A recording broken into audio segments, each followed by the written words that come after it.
Kita-kita-kits ulit tayo.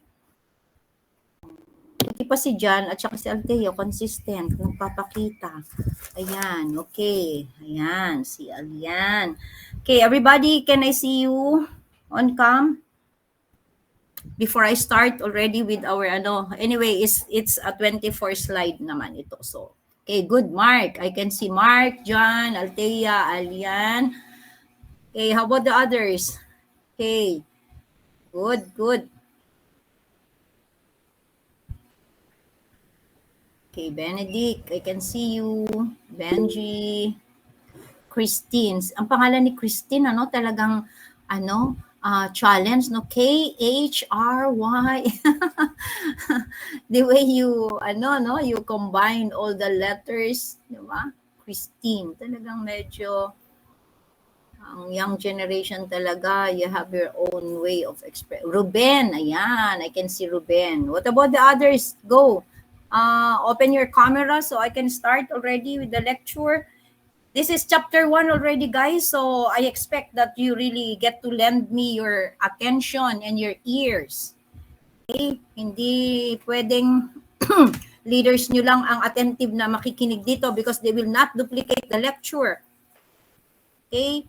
You have to yourself know how to do lecture. O bakit yung iba? Andyan ba sila or nilagay lang yung picture and they're not around? Okay.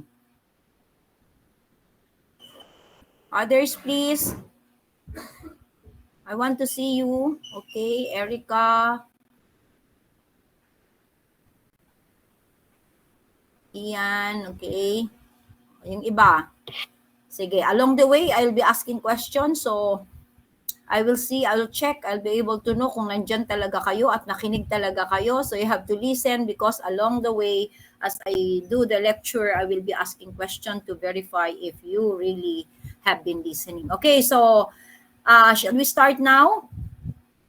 Okay, can you see what I have shared? Can everybody see? Yes po. Thank you. Yan.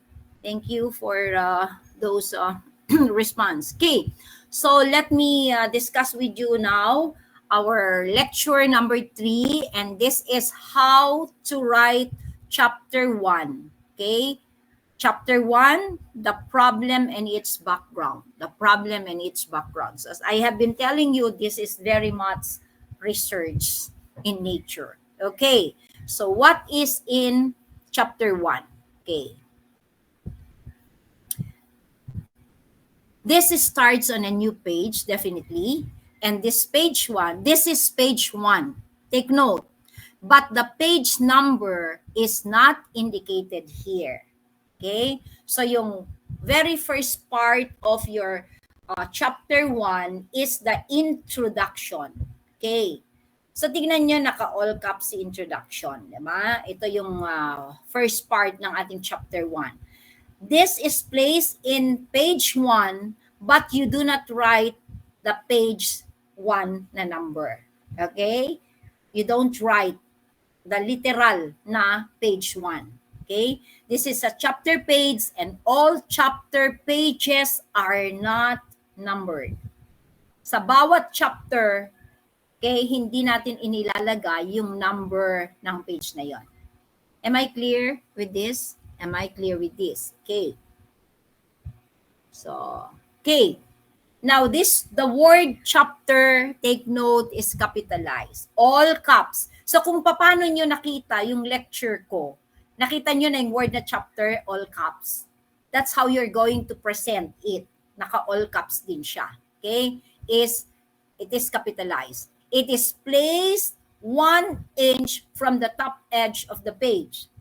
Kita nyo pati sukat, guys, nile-lecture namin para walang dahilan na i-correct namin yan ulit and remind you ulit na, guys, can you please put your introduction at least 1 inch from the top of page? I don't want to repeat that kind of instruction when you submit already your manuscript. So you have to take note of the things that we deliver in the lecture. The chapter number is in Arabic, not Roman numeral. Common mistake again. Some because they were not listening. Hala, Roman numeral 1, chapter 1, tas Roman numeral. No, it is Arabic. Alam niyo naman siguro yung Arabic, di ba? 1, 2, 3, 4, 5, ganyan. Yung Roman, ito yung parang naka 1, tapos di ba may ganon. Right? Okay. So the title is upper and lower case. Place 2 spaces below the chapter. Okay? So ang title nyo, di ba? Yung title nyo is presented in upper and lower case. Ano ibig sabihin ng upper and lower case? Ian. Ano ibig sabihin ng upper and lower case? How do you present that? Kapag ang sinabi ay naka-upper and lower case. Ian? Where's Ian? Ian? Nasaan si Ian? Wala? Ay, sinasabi ko sa inyo. Yes, Ian. Nasaan si Ian? Wala si Ian. O, nawawala si Ian. So, you're not present, Ian? Wala. Okay. How about Vince? Ano ibig sabihin ng upper and lower case na presentation? Vince? Yun, class, yun yung reason ko. You know, I hope you're getting my reason why I really prefer a face-to-face class. Kasi tingnan mo, kagaya dito, tinatawag ko kayo, walang reaction, walang response. Kasi kung nandyan, magta-thumbs up man lang yan. 'Di ba? Kung hindi maka-open ng magta-thumbs up man lang yan. Kung hindi man siya magkakaroon ng audio, magta-type yan sa chat, right? Yan, kagaya niyan. Tinatawag ko, wala. See, I mean, you're not around at the time I'm calling you. Kaya yung sinasabi ko na, really, I want a face-to-face. Kasi, very important. Itong mga bagay na dinidiscuss namin, guys. Okay, Ian, what's your answer? Diba? Nawawala kayo eh. Let's be honest with one another, please. Let's be honest. I'm not doing this for only Althea and the rest of the group. And for Erica or for who else are very, obviously are active in this virtual classroom. I'm doing this for everybody. And guys, it's for your advantage. It's for your benefit. So anong ibig sabihin ng upper and lower case? Anyone? Ron. Yes, Ron. Hello po ma'am, rinig po ako. Okay, yes. Audible. Naka-capitalize po yung first letter and the rest po lowercase po yung word. Per each word po, capitalize po yung unang letter. Very good. Okay, simple. Simple as that, class. You might say, ba naman si ma'am, pati ba naman mga bagay niyan, dali lang yan. Yes, madali. But when you do it, bakit? Yun ang tanong ko eh, ang dali. Ang daling sabihin na, simple lang naman ma'am, yung upper and lower case na yan. I-capitalize mo lang naman yung unang letra. Ba't kailangan nyo pang i-lecture? I have to. Why? Because the students do not follow when they present. Pag present nyo, minsan, lahat capital letter. Kahit sinasabi sa lecture na upper lower case, yung title. Ang nakakapital lang ay yung chapter, di ba? Kung chapter 1, Arabic, chapter all caps, pero yung title is upper lower case. Nasabi ni Ron, only the first letter is capitalized. Okay, are we good on this? Okay. Kasi pag guys, kung ganyan kayo sa lecture sa online, I will require you to be face-to-face. Sorry, but ato ang rule naman natin sa hybrid ay at least more than 50%. So if there is really a need that we meet face-to-face, then I have to ask you. Kasi kung ganito na I don't get my expected participation, diba? That's only my way of making sure that you are really with me in this discussion. Okay. So a discussion of the background of the study is first given. Tandaan nyo, sa bawat simula ng chapter, do not proceed with the content of the chapter unless you have given at least, a discussion of the background of the study. Okay? It also discusses the crisis that prompted the study. Okay. So, ano ibig sabihin nun? Sa introduction nyo, bigyan nyo kami ng background. Ano bang purpose nyo? Bakit nyo ba ginagawa itong study na to? What is the reason why you settled for this study? Anong problema na gusto nyong parang solusyonan? What kind of crisis, prompted the doing of the study? So in other words, you have to orient the readers about the topic. Okay, what is this topic all about? You state the relevance and importance. Anong kahalagahan na ito ang focus ng study ninyo? Okay. How important is it? And then give us a good justification of your choice. But ito pinili nyo? This is presented in a narrative form, guys. It's presented. But at least the flow of discussion should include all these things. An orientation about the topic, a statement on the relevance and importance of choosing such topic, and, the reason why you have chosen such. And then, of course, present it from general to specific. Diba? So, parang overall muna. And then you go into the specific. Kasi dito sa particular na to, meron tayong specific need or meron tayong specific problem on this particular area or field. Okay? That's why we are the proponents are presenting or have chosen to focus on this study. Okay. So what should be included? You have to include a historical background. Historical meaning, saang industry nagbibilong yung pinopropose nyo? Does it belong to the food industry?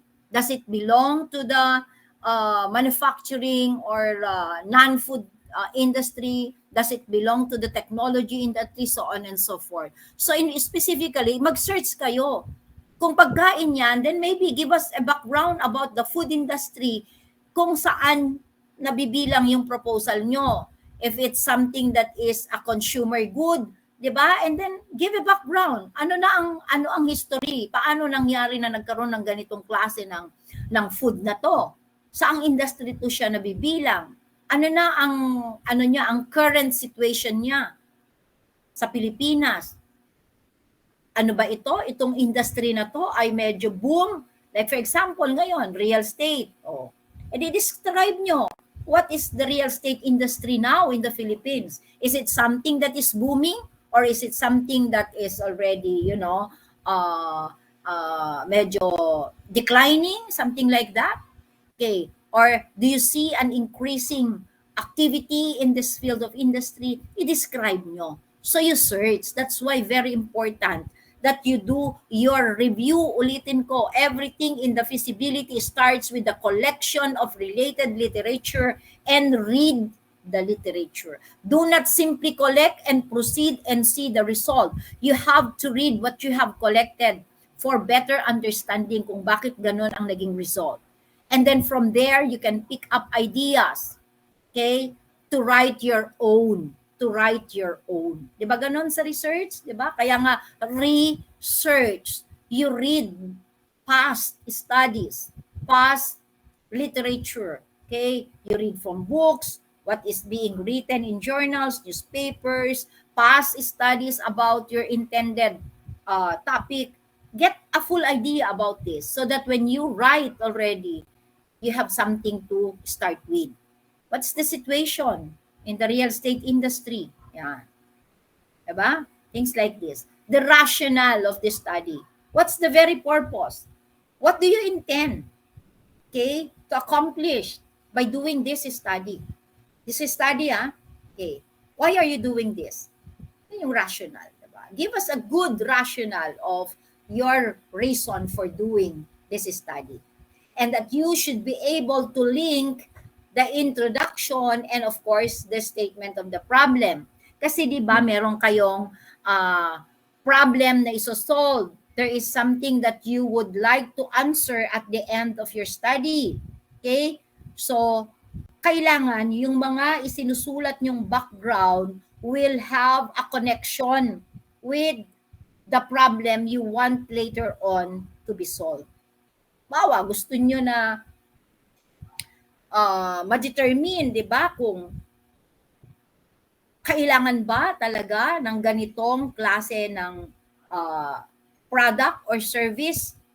Okay? Yun yung gusto nyo ma-establish. Is there really a need for this? Okay? Need ba talaga itong gusto naming i-propose? So, based on what you have collected as a review of the industry, kung saan nagbibilong yung pinopropose nyo, kung saan maklasify yung pinopropose nyo, dapat connected sila. Hindi pwedeng magkaiba yung sinasabi nyo, binabanggit nyo doon sa historical background, current situation, walang kinalaman doon sa gusto nyong iresolba sa statement of the problem nyo. Kasi di ba, ang sample is, di ba, establishing the viability of producing, halimbawa, vinegar out of banana peelings in Marikina City. Oh. Tapos, yung introduction nyo, wala namang kinalaman sa pag-produce ng vinegar. You get the point? Dapat may link. May kinalaman. Siyempre, yung mga sinusulat nyo sa historical background at saka sa sitwasyon, sa current status ng industry na yon, okay? And of course, the problem that you want to find an answer or a solution. Okay? Kailangan connected. Hindi pwedeng mga walang kinalaman yung mga sinusulat nyo doon sa inyong statement of the problem. Okay. Now let's go to the statement of the problem. This is your first side head. This side head, when you present, is double space. Take note again. Ayoko na naman na pag nag-submit kayo, I will still have to make a remark. Please make this double space. Guys, I don't want to repeat instructions which I have discussed during lecture. Because I lectured it, it is also in your module. I mean, I don't see reason. I don't see bakit hindi nyo masunod. Bakit hindi masunod ng estudyante? Nakalagay naman na double space. Ba't naka-single space? Bakit hindi lang double? Nakatatlong space pa minsan. Why all this violation when in fact during lecture, malinaw naming sinasabi. Hindi naman namin sinabi na, oh guys, aralin nyo yung nasa module, bahala na kayo. Basta sundin nyo. No. That's why I'm making my effort, okay, to discuss it with you in detail. Para walang rason. Walang rason na hindi nyo sundin. Okay. Take note ha, ang side head naka-double space and below it, there is an introduction. Okay? And below, it introduces a major division of the chapter. So yung side head actually is presented to show that it is going to introduce, okay, a major division of the chapter. Ayan. Mamaya makikita natin yung sample. Later on, makikita nyo naman yung sample ng tinatawag nating side head at saka yung ating tinatawag na side head. I will show you sample at the same time ano yung subheads. Okay. So all side heads and subheads are not numbered. Okay? You don't put number. Okay? Hindi nyo lalagyan ng number 1. Okay? Tapos, halimbawa, ang tawag dito, product description. No, you don't put number. Okay? They are written also in upper and lower case. It's either underlined or bold. Guys, may option. Pwede daw na ang pagsusulat ng mga side head at subheads, okay, ay pwedeng underlined or bold, but they are presented as upper and lower case. Sabi kanina, sino ba, si John? Si John ba yung nagsabi? First letter ang nakakapital kapag upper lower case. Let's decide. May I get your consensus para consistent tayo and I would know what to expect when you submit. Are we going to settle na i-underline nyo ang side heads at saka subheads or isusulat nyo lang as bold? Isa lang. When we agree that you underline, hindi nyo na ibo-bold. If we agree that it should be presented in bold, then we do not underline. Can I get a suggestion? And we agree. Anyone? Yes? Selwyn? Ma'am, bold na lang po kasi po Bold. yun po yung usual. Okay. So, suggestion is naka-bold. Any other suggestion? Any other suggestion? Naka-bold na lang din po, Doc.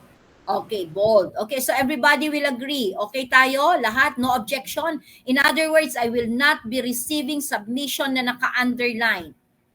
All side heads and all subheads shall be presented bold. Okay tayo dun, ha? Okay. So wala akong matatanggap na naka-underline, naka-bold ang presentation. Very good. At least nagkakasundo tayo, nag-agree tayo. Okay, let's go to the two parts of the statement of the problem.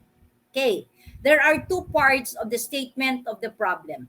The first one is the general problem. The second is your specific sub-problems. Okay, so dalawang parte yung pag-i-state nyo ng statement of the problem. Okay, what are these? Let's take a look at the two parts of your statement of the problem. Here is a sample of the general problem. The general problem, you state it in declarative form, sentence. Okay? Nag-e-end sa period. It's not a question mark. Kahit sabihin natin statement of the problem, we end it up with a period kasi nga declarative form. Review of your English course. Okay? Example. How you state your statement of the problem. This study seeks to determine the feasibility of manufacturing and selling unique and indigenous mobile phone cases in Sampaloc, Manila. You see, title alone, alam na nung magbabasa kung ano ang gusto nyo na i-produce. You want to produce, okay, and sell. You don't only produce, you produce and you sell. Okay, something that is unique, kakaiba, sabi nyo. Kasi syempre, ang dami-dami namang cases na yan, di ba? Ng mga cellphone, talamak na yan, everywhere. You can see them, you can find it practically everywhere. From the cheapest to the most expensive, it's already all in the market. But you were saying, it is something that is unique and indigenous mobile phone cases. Okay, so ibig sabihin, well, there's something to expect, something different. Sabi nyo unique meaning kakaiba. Ano kayang meron sa mobile phone case na ipoproduce nyo? And then you said it's indigenous. So maybe ano kayang material ang ginamit dyan? Okay, maybe you make use of something, di ba? Na basura, and then you were able to convert it into something, diba, that's useful in the form of a phone case. And that your business is going to be done, okay, be established in Sampaloc, Manila. See, the title, okay, the statement will already more or less tell you very clearly what is to be expected in terms of the product and where is it going to be established. This is an example of how you state your general problem. Okay, okay tayo dito. Now, what about the specific sub-problems? These are, this time, kung yung general problem ay declarative in form, your specific sub-problems will then be stated in interrogative form and are written per plan. Ibig sabihin, sa bawat aspeto ng feasibility nyo, laging meron kayong enumeration ng mga specific sub-problems. Whether it's marketing aspect, management aspect, technical aspect, financial aspect, socioeconomic aspect, there has to be a presentation of your specific sub-problems. Later, makikita nyo rin ulit ang sample. Okay. How is it different with the general problem? They are written in interrogative form, meaning nag-e-end siya with what? Ang interrogative, ano ang ating punctuation mark? Question mark po. Question mark. Very good. Yan. So, malinaw tayo ha. Question mark. Now, this part enumerates the different questions that will be answered by the feasibility study. Take note. When you consider writing already or coming up with your specific sub-problems, tandaan nyo, hindi lang yung basta meron kayong matanong, guys. Hindi lang yung basta makapag-come up kayo ng tanong. Your questions must be really relevant because ito yung mga questions nyo na dapat masagot at the end of this chapter or this particular plan, and that you are going to have a clear presentation of that aspect. Yung tanong nyo, halimbawa, sa marketing aspect, dapat pag-isipan nyong mabuti kasi ito yung mga tanong na kapag nasagot na, will give you a clear presentation of the entire marketing aspect. Example, ano sa tingin nyo ang isang mahalagang tanong para mapakita nyo ang kabuuan ng marketing aspect? Siguro naman alam nyo kung ano ang marketing kasi dumaan na kayo doon sa foundation subject na marketing. Tama ba ako? Did everybody here have undergone or finished the course marketing? Principles of marketing aspect. Principles of marketing. Lahat ba? Do I see a hand raise? Lahat kayo tapos? Okay, yes, thank you. Erica? Sino pa? Wala? Dalawa lang ang nakatapos ng marketing aspect? Dok, meron din po ba yun sa FM po? Marketing aspect po? All courses in business may marketing. Kasi guys, yun yung sinasabi ko. Ang feasibility is already an application of all the foundation subjects that you finished in your course. Lahat yan, magmula management, marketing, finance, legal management, accountancy, lahat ay parte ang mga foundation subjects. Ano ang mga marketing subjects na natapos nyo? Ay, Dok, naalala ko na po. Yung business marketing po pala namin. Exactly. May marketing kayo. That's your foundation. Okay? So in other words, kapag gumagawa na kayo ng feasibility, it's now time to download what you have learned in all your foundation subjects. Meron kayong subjects sa management, marketing, finance, accounting 1 and 2. You have your operations management perhaps. You have all this before you take this course in FS because that will help you come up with this. So in other words, isipin nyo, ano kayang mga tanong sa marketing? Importante bang tanungin para masagot natin at the end of the marketing aspect yung what product will be proposed? Importante ba yon? Sa tingin nyo, importante ba na dapat malaman nyo kung anong product, what specific product you're going to produce, how much what will be the price of your product? Yes, syempre, marketing eh, di ba? Oh, how will you promote? What promotional campaign or what promotional plan are you going to do? Are these important? Definitely. So pag-iisipan nyo, ano-anong mga tanong. Okay. Hindi naman sa ang daming tanong. Kailangan yung mga major questions din na kahit papano kapag ni-raise nyo at the end of the marketing aspect, magkakaroon ng mabuong picture about what is the marketing aspect all about. Okay? So yan. Thus, the question shall be formulated in the exact sequence as they will be answered in the paper. Ulitin ko, kung paano nyo sinequence ang presentation, that is also how you are going to answer it in your marketing aspect. Ganun ang magiging flow ng presentation na ninyo sa inyong paper. Kung paano nyo sila inarrange sa tanong nyo dito sa inyong mga sub-problems ay ganun din ang arrangement when you present already.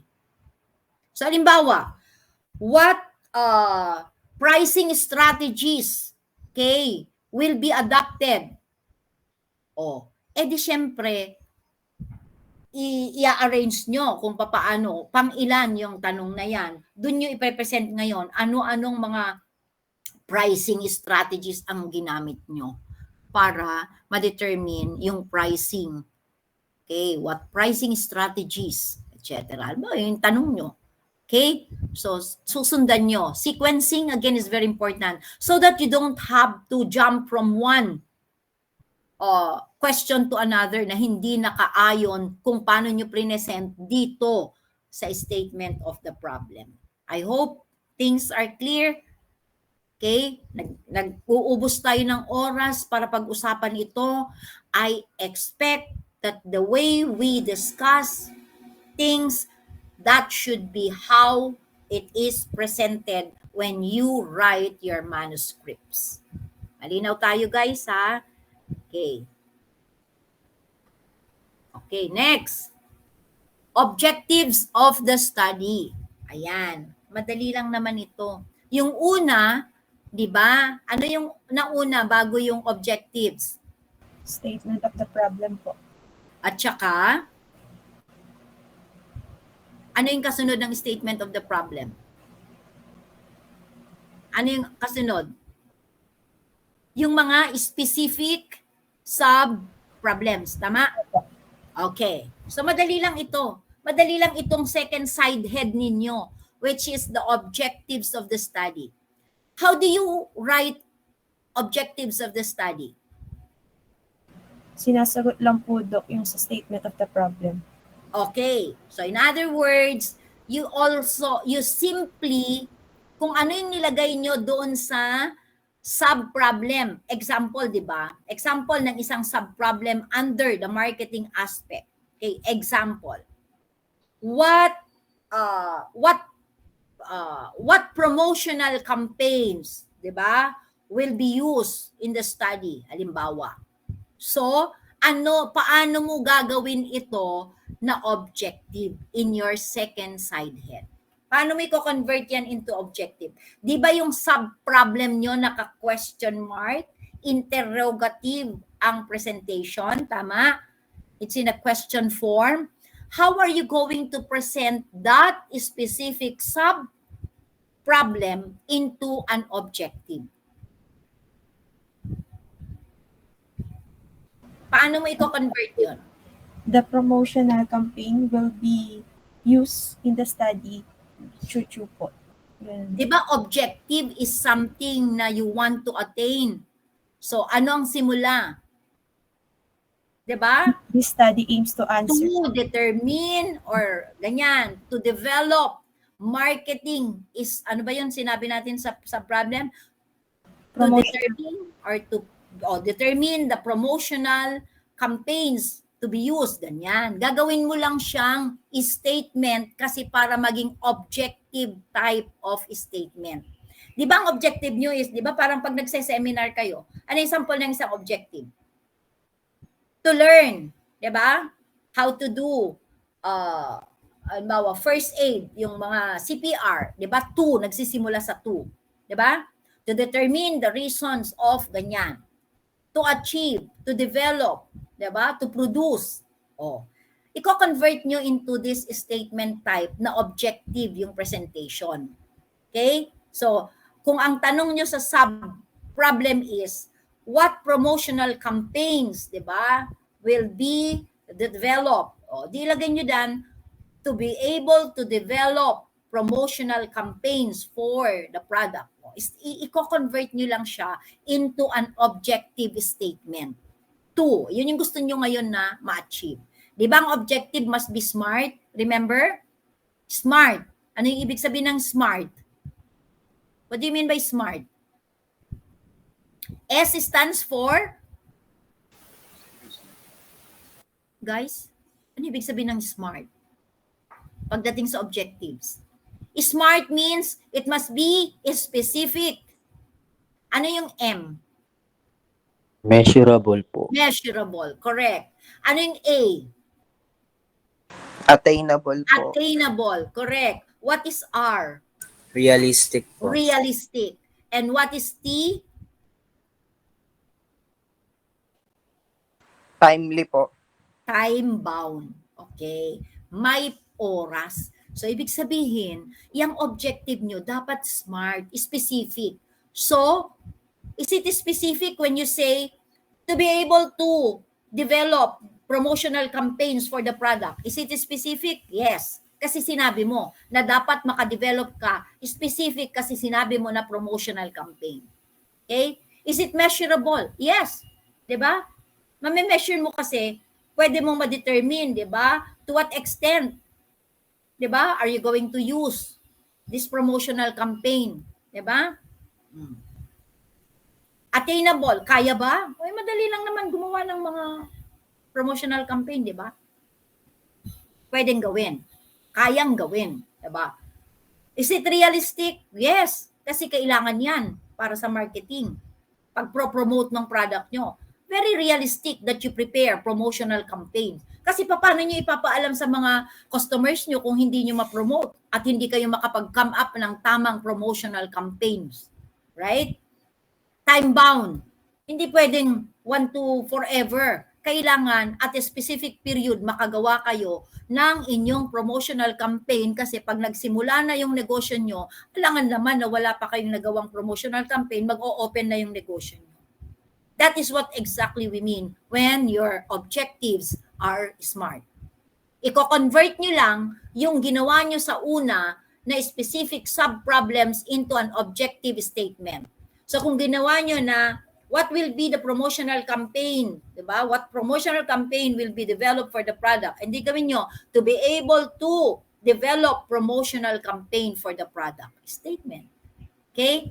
Pero kung anong pagkakaayos nyo sa sub-problems nyo, ganun din ninyo ang paggawa sa objectives.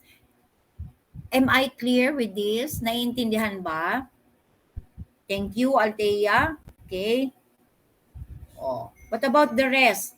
Yes, Soren, thank you. Aristedes and all the rest. Thank you, thank you. I appreciate if you give me that feedback kasi hindi ako mag-iisip na kulang pa ba yung explanation ko? Yan. Just tell me. Like, ma'am, parang hindi ko pa rin po maintindihan or ganito. Magbigay kayo ng example. Okay? I will appreciate that. Kasi gusto kong masigurado na malinaw at nagkakaintindihan tayo. Okay? Very good, very good. We're doing good. Okay. The objectives must also be presented per plan. Kung ano yung ginawa nyo na pag-present ng sub-problems sa marketing, ganon din ang gagawin nyo sa pag-present nyo sa objectives at gagawin nyo sa bawat aspeto. So when you're done with your marketing aspect, you do the same thing when you do your management aspect. You start with the sub-problems followed by your objectives. So in all aspects, there has to be sub-problems, there has to be objectives. Okay? And they must be presented in the exact order as they were stated in the statement of the problem. Malinaw tayo ha. Sequencing is very important. Hindi pwedeng i-rumble nyo. Kung paano, kung sino ang una sa statement of the sa sub-problem nyo, yun din ang una sa objectives nyo. Ganon din ang gagawin nyo all throughout the other aspects of your study. Yun lang ang ibig sabihin dito. Hindi pwedeng doon sa sub-problem na una yung tanong nyo about promotional campaigns. Tapos, nung inilagay nyo na sa objective, number 3 na yung promotional campaigns. No. Kung sino yung one din sa objectives. Okay? Are we good? Okay, let's proceed. Okay, then let's go to the significance of the problem. Malinaw na tayo dun sa presentation ng statement of the problem and the sub-problems and objectives. Now, significance of the study. Take note, class. I emphasize the study. Okay? Meaning, it's not talking, you're not going to talk about the significance of your product, whether it's service, whether it's food or non-food we're not talking about your product. We are talking about the study here. Kasi this is chapter 1. This is the research part of your feasibility. We are going to talk about the study. So this now is your third side head. This side head discusses the different groups of people who will benefit from the study. Note, benefit from the study, not from the business or the product. So in this part, it would be better to identify the different groups of people and discuss how each group will benefit from the study. In other words, you're doing a research work here. Pagkatapos ng research nyo, sino-sino na sektor ng lipunan or grupo ng tao ang pwedeng makinabang sa pinag-aralan nyo? Yun ang tanong. Yun dito ang i-discuss nyo sa tinatawag nating significance of the study. That's why it's called significance of the study. Okay.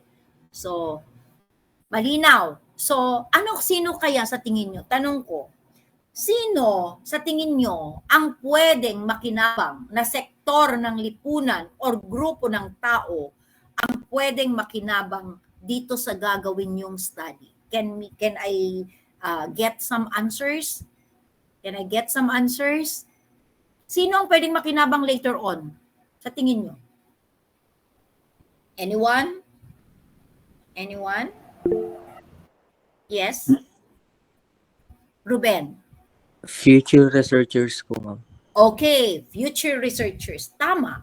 Kasi possible. 'Di ba? Na baka meron ding mag-aral tungkol, baka interested din sila later on. Yung mga those who will come after you. Right? Baka interesado din sila dun sa pre-post nyo ngayon. So, that will benefit. Hahanapin nila ngayon yan. Makikita nila sa library. Uy, eto, may pinag-aralan sila Ruben noon. Basahin nga natin. Kasi we are doing a similar thing. Okay, what else?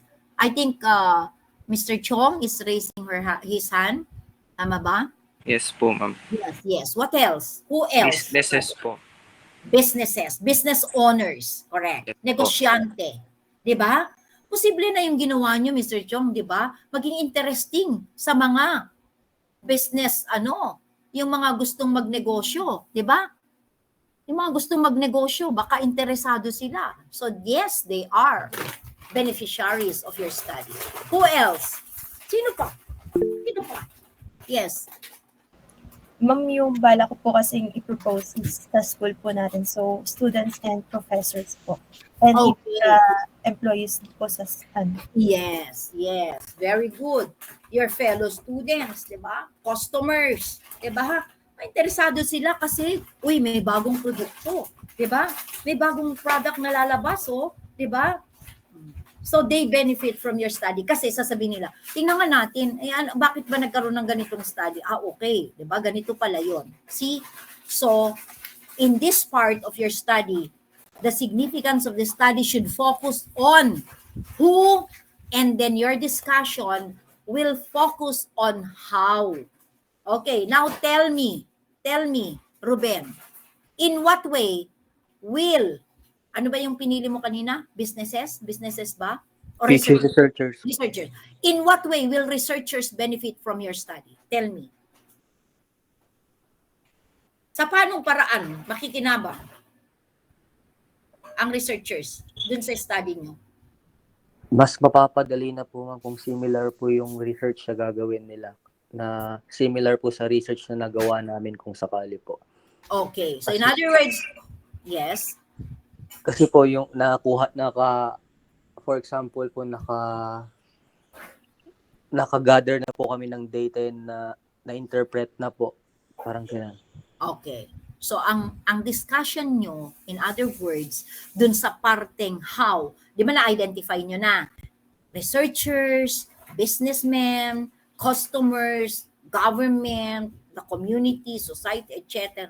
Sabihin nyo na ngayon, how? So sabi mo nga, di ba, they can make use of the data that you have gathered, di ba, for them to do their own research. O, see? So sinabi mo kung papaano, 'di ba? Okay. So that's how you're going to present this particular part of your study, the chapter 1. Malinaw tayo doon, ha?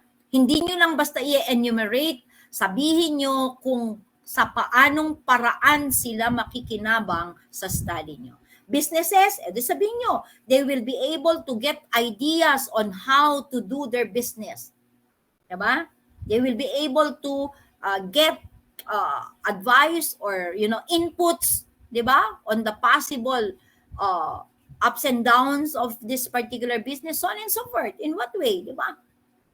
So they will be able to get the benefit by reading. Okay, so they benefit. I-discuss nyo doon papaano, how, kaya nga how. Each group will benefit from the study. Okay, bawat isa yan. Ilalagay nyo yung way kung paano sila magbe-benefit. Okay, so that's the significance of the study. Okay, let's go to the scope and the limitation of the study. Very much research. Kaya nga sabi ko sa inyo, ang chapter 1 is all about research. This is now your fourth side head. It is typed in paragraph form. Paragraph. So tatandaan nyo, ha, kapag ang instruction sa lecture ay naka-paragraph, the presentation must be in a paragraph form. The first part must contain the scope of the study, while the second part must contain its delimitation. So sisimulan nyo muna sa scope. Sisimulan nyo muna sa scope. Meaning to say, ano bang kinover nyo? So what you have covered perhaps will be the different aspects of a business undertaking. Like for example, you have been working in preparing the marketing, the management, the technical, so on and so forth. So you're going to discuss, kaya nga scope is the coverage. Ano ang kinover nyo? Ano ang naging sakop ng pag-aaral nyo? Okay? And then, of course, you also present in the second part of this scope and delimitation of this side head.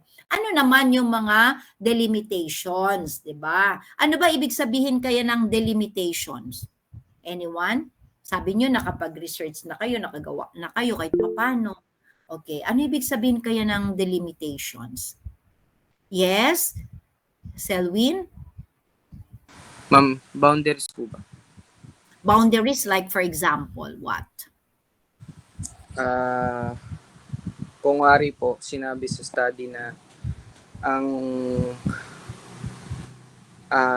tawag dito, ang kukunin lang nilang sample is from some students lang. Dapat hanggang dun lang yung kailangan nilang study. Hindi na dapat mag-exceed dun sa some students. Okay. So, ang ibig mong sabihin is, sinasabi mo na you were delimited to this specific, di ba, aspect or area of concern. Okay. So, yes, that could be one. That is a very good consideration when you present your delimitations. Kasi, para hindi na kayo hahanapan. 'Di ba? Kasi ito na yung ano niyo ito na yung parang limitation nyo, boundary nyo. Ito yung kaya sa period na ginagawa nyo yung study nyo, ito yung practical or realistic na kaya nyong i-cover, something like that. Yes, Althea, you were also, thank you for that good answer. Althea, you were raising your hand also? Yes po, pero medyo same din po yung answer ko kay Shelwyn, which is the limitation po, or Yes. Boundary po. So sasabihin nyo kaagad na hindi nyo pinag-usapan, hindi nyo isinaling i-discuss o hindi nyo pinag-aralan itong ganitong parte. Right? Kasi 'di ba, sa bawat gagawin naman natin, guys, hindi lahat. 'Di ba? Hindi nyo lahat talaga mako-cover, right? Hindi yung parang masyadong wide. Kaya nga tayo, we go to the specific para mas sigurado na kaya nating gawin. So, you only, let's say, covered, halimbawa, 5 barangay. Halimbawa, gusto nyo na ang ita-target yung population halimbawa ay sa barangay ng Marikina, ang lawak, ang daming barangay sa Marikina. So, pwede nyo i-cover siguro ilan yung barangay na nakapaikot doon sa kung saan nyo gustong itayo yung negosyo nyo. Kasi yun yung reach ng business nyo. Diba? You get the point? Halimbawa, if Marikina is made up of 10 barangays, o nakalocate ka sa isang barangay, tignan mo na kung ano yung mga kalapit barangay dun sa kung saan mo itatayo negosyo mo. Yun ang probably na magiging covered area mo. So sasabihin mo, you only covered 5 barangays in Marikina to include Barangka, etc. Kung ano man yung mga pangalan.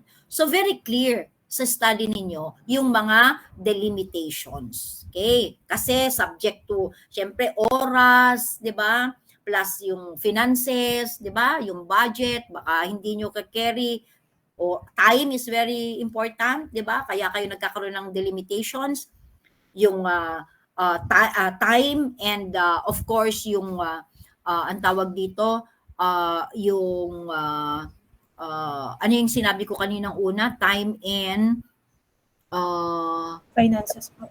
finances, correct. O gusto nyo man na buong Pilipinas ang i-cover nyo, parang ang hirap, di ba? Ang hirap. Time, kukulangin kayo sa oras. Finances, baka hindi kaya, walang masyadong budget, things like this. So, ito tandaan nyo, scope and delimitations, kailangan ay magkasunod. Sabihin nyo muna ano ang kinover nyo at ano ang mga posibleng hindi nyo na-cover kasi ito yung mga possible dahilan. Yes, Althea? Doc, need pa po ba ng brief explanation po regarding that? Kasi po nung nag-defense po kami, si Sir Roy po, nag-advise po siya na maglagay po ng explanation. Like, kasi po, yung nagawa po namin last time is 2 months lang po kasi yung research eh. So, limited respondents lang po. Need pa po ba namin mag-explain? Of course, para you don't give your panelists a reason to ask that question. Okay? Di ba mas maganda na kung kaya niyong ilagay yung details. Halimbawa, why did you choose? Para pag sa defense, hindi na kayo tanungin na, why did you choose only 5 when there are 10 barangays in Marikina? You get the point? O, inilagay mo na We chose only 5, di ba? For reasons that these are the barangays that is surrounding the place where we established the business. And these are possible, potential. Ito yung reach out lang ng business namin. Kasi kung masyado nang malayo at may competitors doon na sila pupunta. You get the point? Diba? Meron na, doon na sila. Hindi naman nila masyadong malayo na sila para doon. So you could just give them the basic reason for settling to only 5 barangays. Yes, give them a brief explanation so that during defense, you don't get asked, bakit 5 lang? Nakita ko sa barangay ng sinerge ko, 10 ang barangay. Bakit? Pwede nyo rin sabihin na as a startup business, di ba? We will start first with the first barangay, then later on maybe we can expand. So there is a given reason. You get the point? Kasi readers lang yan hindi sila ang gumawa. You might have the intention, you might have the purpose of doing such, but your readers would not know. Kasi hindi naman sila ang gumawa ng research. Hindi sila ang gumawa nitong project na feasibility, right? So you give them the reason for your actions or your decision. Okay, good? Are we good on this? Yes, okay, thank you. Ito na yung 5th side head. Research methodology. Siguro naman alam nyo, di ba? Sa research, di ba? So, in this particular side head, this is already your 5th. An introductory statement begins the discussion. Okay, introductory meaning the proponents, di ba, have chosen to use what type of research was used in the study. Okay, di ba? Okay. So, anong type of research ang ginamit nyo? Ano ba yung iba-ibang klase ng type of research? Sample. Descriptive risk. Descriptive. Method. Okay? Ano pa? Ano pa? Ano pa yung ibang klase? Descriptive method. Ano pa? Ano pa? Ano pa yung mga iba? Action research. Ba? O yung mga, marami iba. Pero in most cases, ang atin, feasibility, in most cases, descriptive talaga siya. Because we tend to describe, di ba? We tend to give descriptions of, the many areas of our study. So, it's a descriptive. Ngayon, when you present, you don't simply say, the researchers, di ba? Use the descriptive type. I-describe nyo, ano bang ibig sabihin ng descriptive type of research? You have to tell. The descriptive type of research according to kung sino yung nag-author niyan, sinong nag-introduce niyan, lagay nyo lang doon. Ano ibig sabihin? What's the meaning of a descriptive type of research? Okay? So, you make use of the definition and explanation bakit nyo ginamit ang descriptive. Kasi ang descriptive type of study according to, halimbawa, kung sino yung expert about this type of research, ang sabi niya, ang descriptive kasi ay ganito, ganito, ganyan. So you have to use that in your discussion under research methodology. So you first have to start with an introduction and then choose what type of research you use, and then you give us a brief explanation on what that type of research is all about and how is it used in your study. Okay? So para malinaw, hindi nyo lang sasabihin na this research is a descriptive type, period.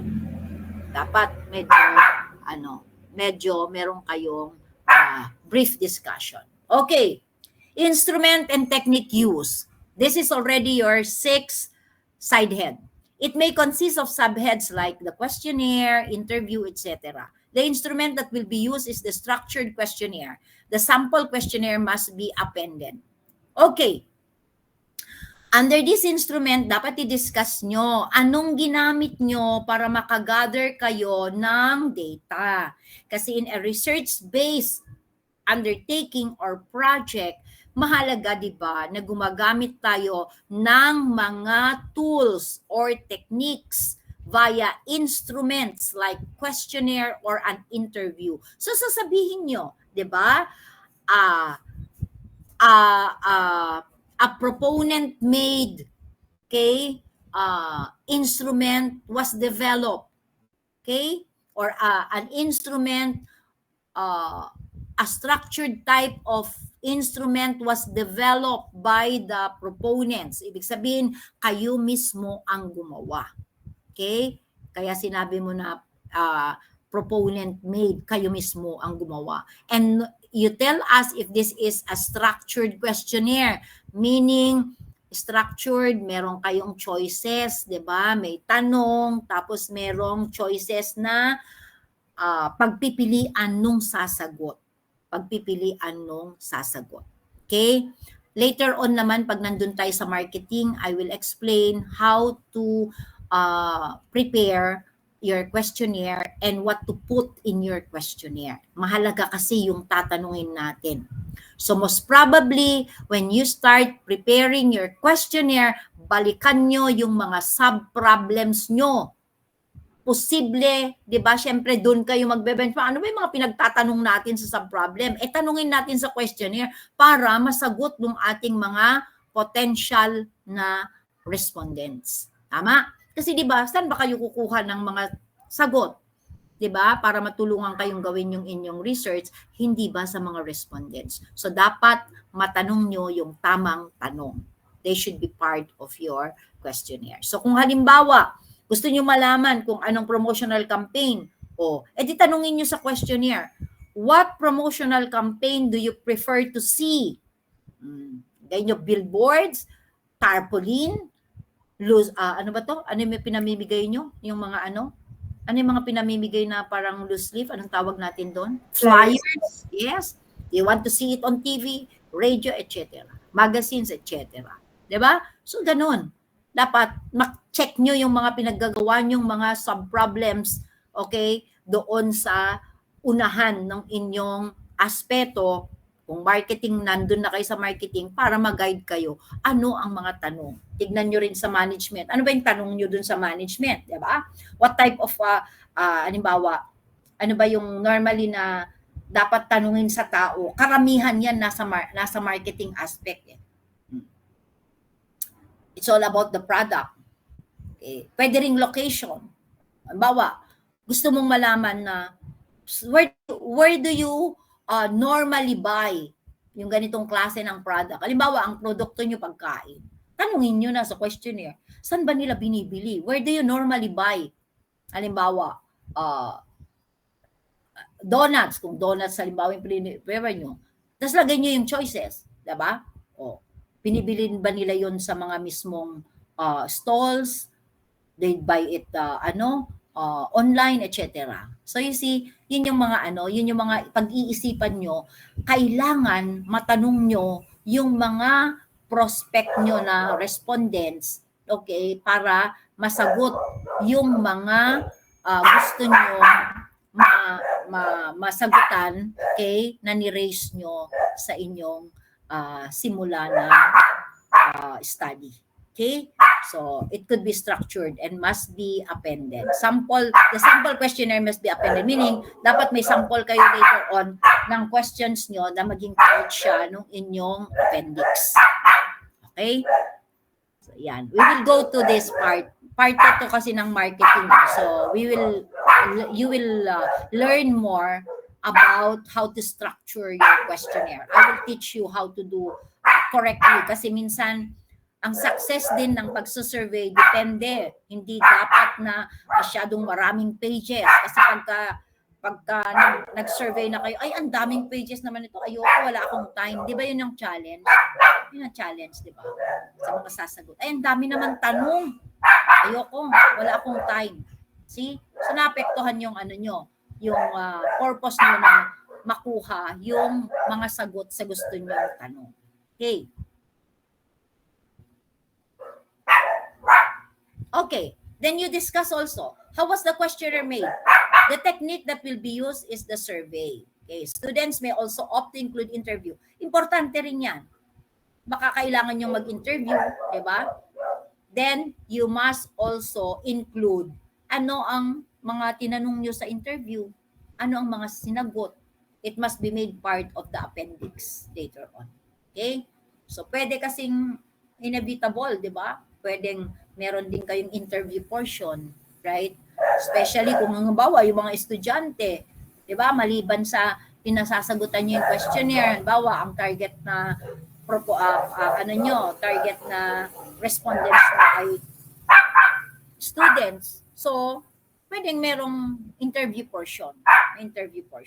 Okay? But they should be made part of your manuscript, of your writing, of your paper. Okay? So, isasalin nyo din yun. Isasalin nyo din yung result ng mga interviews done. Okay. Next, what type of data were gathered in the study? There are two main types of data. Alam nyo yon. Tama ba ako? Sa presumption ko na alam nyo to, primary and secondary. Okay, very good. When you say primary, first-hand information. Ito yung naririnig nyo. Nakuha nyo mismo direct from the horse mouth. Right? Kayo mismo. In-interview nyo, so nakuha nyo kagad yung sagot. But there are also secondary data. These are data from second-hand sources, meaning the data reach the researcher or proponent through intermediaries or media. Example, kapag kumuha kayo data later on ng population, okay, nung isang lugar, kasi kailangan nyo yun, pag nag-compute na kayo halimbawa nung yung ating demand and supply, quantum, okay, then you need the population of the place. O sabihin na natin kahit na ang respondent nyo ay estudyante, you still need the population of the students you are targeting. Ang target nyo halimbawa puro senior high students lang. O you need data from this. So saan kayo pupunta? Maybe you go to the senior high department and then request. Diba? O, so meron silang ibibigay sa inyong report. So it comes from reports. Pag sa barangay naman, pumunta sa barangay, NSO, to get the population of the place where you intend to put up your business and where you can see your target market, then NSO. Okay, so you get it. And then of course, what you read.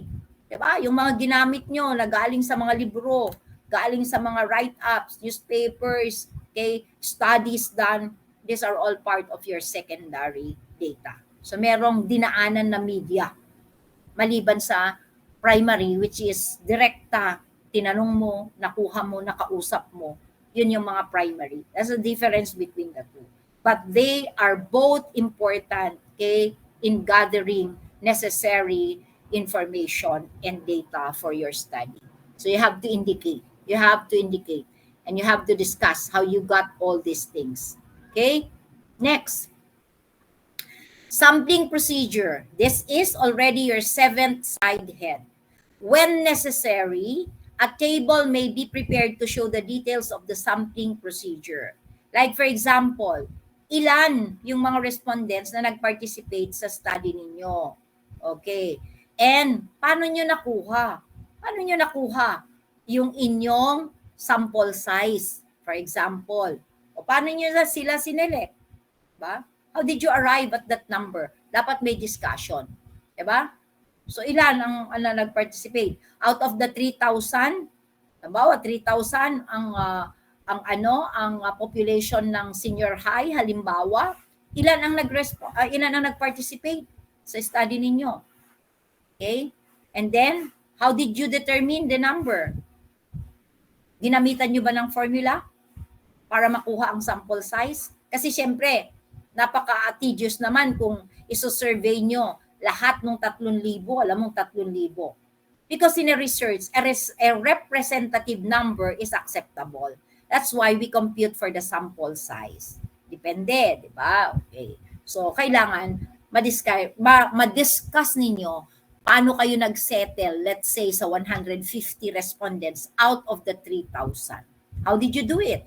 Did you employ a statistical computation? May formula ba yan? Okay. Then you have to indicate, did you compute using the Sloven's formula? Okay. It has to be discussed also. Para malinaw lahat. In other words, when you write your manuscript, dapat kompleto. Ikwento nyo kung paano nyo ginawa, okay, kung ano ang ginawa nyo at papaano nyo ginawa. As simple as that. If we simply put it, that's how you're going to present. You tell us, you tell the reader what you did and how you did it. Yun yang yun. Okay. Next. Just tell me ha kung tayo ay malinaw at naiintindihan natin. Okay. Ang sabi dito, ang raw soft sample calculator. So merong available pala na software. Meron na tayong available na software which is called the raw soft sample calculator. It's a software that primarily calculates or generates the sample size of a research or survey. So you can make use of this software. So you try to check itong sinasabing raw soft sample calculator. So this will help you compute already the acceptable sample size. Kasi meron tayong mga acceptable number to be considered as your sample size. Okay? Para alam nyo na kung ilan ang i-float nyo na questionnaire. Kapag ang acceptable na na-compute na sample size ay 100 or 200, then you would know kung gaano karami yung dapat nyo na i-float na questionnaire. Okay? It is presented as a public service of creative research systems survey software. It can be used, okay?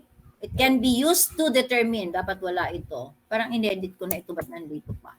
It can be used to determine how many people you need to interview in order to get results that reflect the target population as precisely as needed. So, ito pala ang system na makakatulong sa inyo para malaman nyo kung okay, ilan ang mga tao. Yes, somebody raise a hand. Yes, any question? Ma'am, may bayad po yan o free lang? I'm not so sure.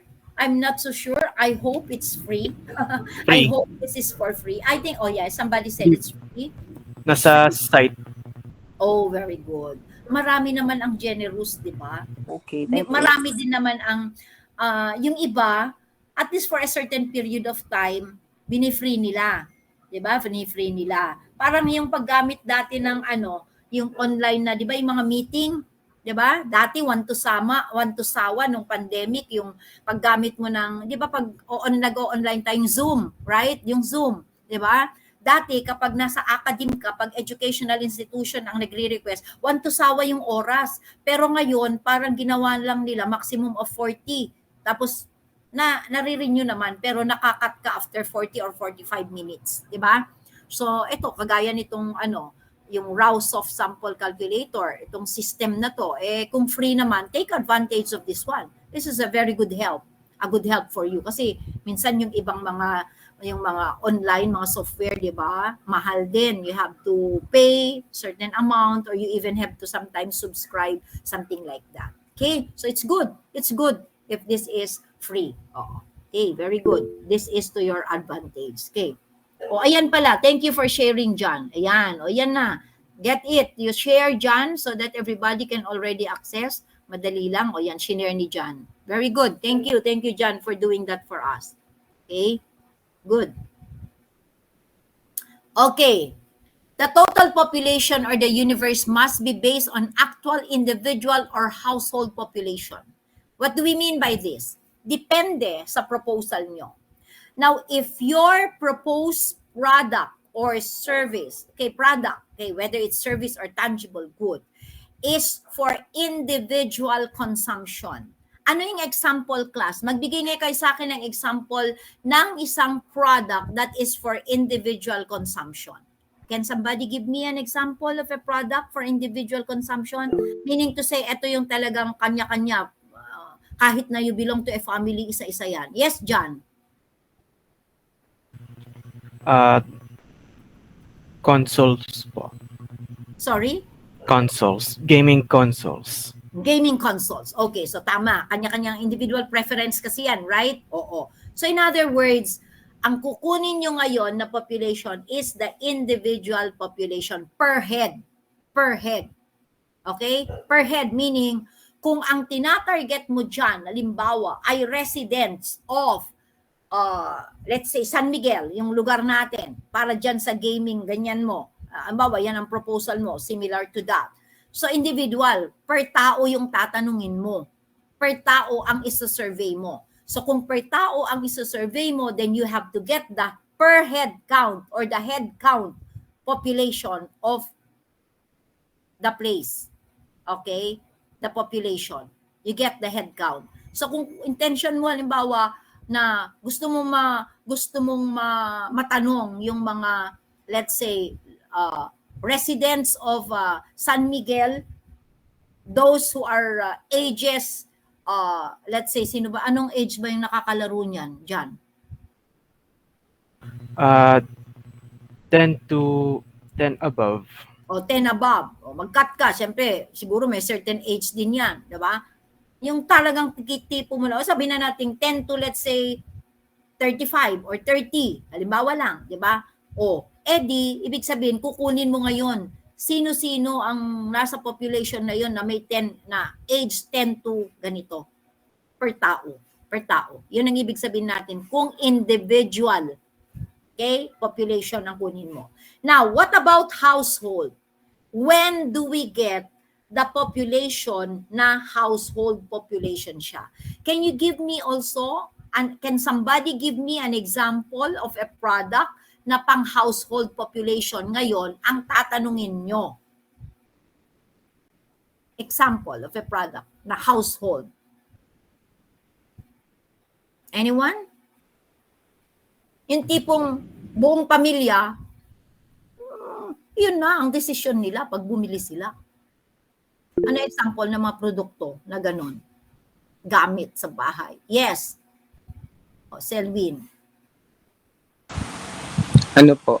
Ref. Ref, correct. Alangan namang sa loob ng bahay nyo, tig-isa kayo ng ref. Sasabihin mo, ay si Bunso, gusto niya ay GE, pero ako, gusto ko ay Electrolux, something. No, di ba? It is something na pang-household. Isang klase lang yan, GE kung GE, Panasonic kung Panasonic, National kung National, GE kung GE, di ba? So in other words, you get now the population. So ang household population ang bibilangin mo ngayon. Example, balik tayo sa San Miguel na location. E di kukunin mo ilan ang household population sa San Miguel. Okay, you don't get the individual population. So tanungin mo lang sa barangay mismo or sa saan nyo man sa census, ilan po ba ang household population sa San Miguel, Manila? You get the point? That's a difference. Okay? Nakadepende sa klase ng ino-offer ninyo na product. Okay? Oh my God. The time is 10:15, guys. Tama? 10:20 po. O, sandali lang na lang. Just give me this last three, Okay lang? Is it okay? Umiyak na si Paulo. Okay lang? Tatlo na lang. Tatlong slide na lang. Okay. How were the respondents of the study chosen? The most common sampling procedures used are the random sampling, stratified random sampling, convenient sampling. Pag sinabi nating random sampling, andun yung population mo, mamigay ka lang hanggang ma-reach mo yung, let's say, 200. Tama? Kung ang sample size mo 200, o mamigay ka. Ito tong area na to so mamigay ito. Pag naka 200 ka, yun randomly, kaya nga random Yung stratified, halimbawa, ang target respondents mo ay mga estudyante ng iba-ibang schools. Ang population ng iba-ibang schools, iba-iba din. Tama? So magi-stratified ka. May computation yan. You compute, diba? Yung sample way by way of getting the population, i-divide mo, 'di ba? Sa ang tawag natin dito, yung kunin mo yung population ng kolehiyo, tapos kung ilan yung total na sample size, 'di ba? Na kailangan mo para alam mo kung ilan ang representative from SAM, ilan ang representative from dentistry, ilan ang sa pharmacy kasi iba-iba ang population nila. 3,000, 'di ba? O, computein mo yan. Ilang porsyento ng 3,000, ilang porsyento, di ba 3,000 yung population ng estudyante? Kaso, per school, di ba, iba-iba. So, kukomputein mo ngayon, ilan ang dapat na sumagot na galing pharma? Ilan ang dapat sumagot na galing ng SAM? Ilan ang dapat sumagot sa galing sa SciTech, etc. That's the stratified random sampling. So, pag nakuha mo na, no, dapat sa dentistry, 30 students lang. O, tsaka ka na mag-random, baka 30 ka lang, basta galing sa dentistry. Okay na yon. Representative na sila. Kasi, kinompute mo yung stratified sampling nila. Okay? Do you get the point? Convenience sampling and purposive sampling. Convenience, ito yung tipong very fixed ka na. Sinabi mo, ay gusto ko lang lahat ng mga lahat lang ng mga fourth year students. O edi kukunin mo lahat ng fourth year lang ng SAM. Okay, or ng dentistry. That is purposive. Purposely sinelect mo sila. Ganito karami ang population ng CEU pero gusto ko lang ang makuha ko lang ay galing sa dentistry at sa dentistry ito lang yung mga fourth year students. So puro fourth year lang. So ang bibigyan mo ng survey ay yung mga fourth year lang. You get the point? Yun yung ibig sabihin ng mga sampling procedure na ginagawa natin. So mamimili kayo. Ano ang applicable sa klase ng study nyo? That also will depend on the kind of study you're going to do. Whether or not you do random sampling, stratified sampling, convenient sampling. Nasa inyo kasi na decision. Kaya pag na-plot na natin yung mga titles nyo, topics nyo, doon nyo malalaman kung ang i-apply nyo ba ay alin dito sa mga sampling procedure. Okay. And then, don't worry, this is, yun na pala. So, that's the end. Ito pala, mali. Okay. So, yan. Review. Ito ang laman ng inyong chapter 1. Ilang bullets yan? Ilan? 1, 2, 3, 4, 5, 6, 7, 8. Kaya? Kaya na? after Saturday, I will give the deadline for you to be able to do this. Kaya, do I get a thumbs up, guys? Carrie? Dok, kapag may na-approve lang po, tsaka po kami makakapag-start po niyan, di ba po? Of course. Of course. Because I don't want you to start on something na hindi klaro. First and foremost, we will settle sa next 2 meetings natin everything before you start working. Kasi by that time, I will already give you the deadline for the submission. Okay, pag-uusapan din natin yan. Okay? Kasi hindi kayo pwedeng nakatenga dito, guys. This is just chapter 1. Ang buod ng FS nyo ay yung mga marketing, management, etc. Yes, Mark, you're raising your hand. Ma'am, di ba ipapublish nyo naman po ito sa Canvas? Andyan na. Itong... Nakalak pa po, Dok. Ay, bakit nakalak? Kahapon, pina-check ko na kay ano. Naka-publish po yung mismong course, pero naka-unlock pa po yung ibang mga Yung ibang mga parts. opo. Sige, I'll check. Oh. And then, ma'am, question lang rin po. Yung dun pala sa mga product na ipipresent namin on Friday, ma'am, kailangan po ba naka-PPT kami or like okay lang po yung nakasulat lang yung mga details namin? I want you to prepare it in a PowerPoint presentation. Pero yung pagka-arrange nyo, di ba 6 kayo kung 6? I think practically every group now has 6 members. Tama ba ako?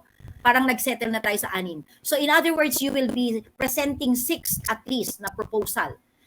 Gumawa na kayo. Everybody will have their laptop on Friday and Saturday. And then when you present, kasi bawat isa merong dapat gagawing presentation. Pero nyo na, what do you call this? You put them together already, arrange proposal number 1, number 2, number 3, so that everyone who will present nandun na, nakakonect na, so that when you connect, we will not spend time sa connecting, magko-connect yung isa kasi yung kanyang presentation nasa laptop lang niya. Hindi, dapat yung 6 presentations nakaayos na siya. Okay? Na-collate nyo na so that pag tapos na si halimbawa, magsimula kay leader ang first presentation. Naka-PowerPoint lahat. Iisa ang template. So pag nag-present si leader, pag natapos na siya, okay, second presenter, andun na rin. We can actually use one laptop, pero lahat kayo ay nakikita nyo sa laptop nyo. So that the comments you can already put in your own respective laptop. Kung ma'am, maximum lang po talaga is 6 or okay lang naman pong sumama. Because I want you that before you come to class on Friday, nagkasundo na kayo na ito ang top 5 nyo. Sige po. Based on, preliminary screening, okay, of the proposals ng bawat isa. You have to agree as a team. Ito yung top 5 natin na most probably sana ma-approve. Ito yung gusto natin. Ito yung parang medyo positive tayo na magagawa based on your preliminary discussion, brainstorming as a group. So you come with the 6. Ngayon, in case, dun sa 6 na presenta nyo, medyo may mga hindi kayo masagot sa tanong ko or hindi ako masyadong sold dun sa 6, then you go back. Pag natapos kayo, you go back to your other proposals and check. Baka merong pwede pa kayong mapili doon while the others are also presenting theirs. You get the point? You can work as a group doon. So, tignan natin, review nga natin. Ano pa ba? Baka meron naman tayong na-miss or hindi in-include na baka mas viable pa siya. And then you can review. Okay? And then after we're done with the round of presentation, may Sabado pa naman. Diba? Kasi gusto ko, by Saturday, meron na dapat tayo konkretong title. So you can already proceed working. Kaya kailangan, guys, you have to work really hard to get an approved title, not later than Saturday. And it will depend on the quality of proposals you will make on Friday and at least early part ng Saturday. Kasi otherwise, hanggat wala kayong na-approve, napapa-approve na title, there's no way you can start working. I want na lahat mag-take off sabay-sabay. Okay? So yung mga sinubmit nyo, diba? Try to review and make the necessary questions and give answers para ma-qualify nyo. alin ba dito ang mga magaganda. Don't limit to what you have submitted last or yesterday. You can come up with new ones. Kung meron kayong better na idea na pag-isipan from today to Thursday, fine with me. Yan ang present nyo sa Friday. All presentations must be in PowerPoint. Nakaayos na siya. Proposal 1, Proposal 2, 3, 4, 5, 6 para smooth ang presentation. Okay? Are we good? Are we clear, guys? It's already 10:29. Okay na tayo? Are there other questions? Meron ka bang tanong? Are there questions? Okay, thank you, thank you. So we're good. We're good. Sana nandyan lahat and sana nakinig kayo kasi hindi na po mauulit itong mga diniscuss natin dahil sa mga susunod nating mga pagkikita ay discussion na ng mismong aspeto ng ating feasibility study. And yun ang mga mahalagang parte na gusto kong malinaw kung mai-explain din sa inyo para maayos at taman din ninyong magawa. Okay, we're good, guys. So can we say it's a long weekend ahead of us? Kasi wala na naman tayong pasok ng Monday. So enjoy your weekend. Today's Saturday, Sunday until Monday at least. So thank you so much. Thank you so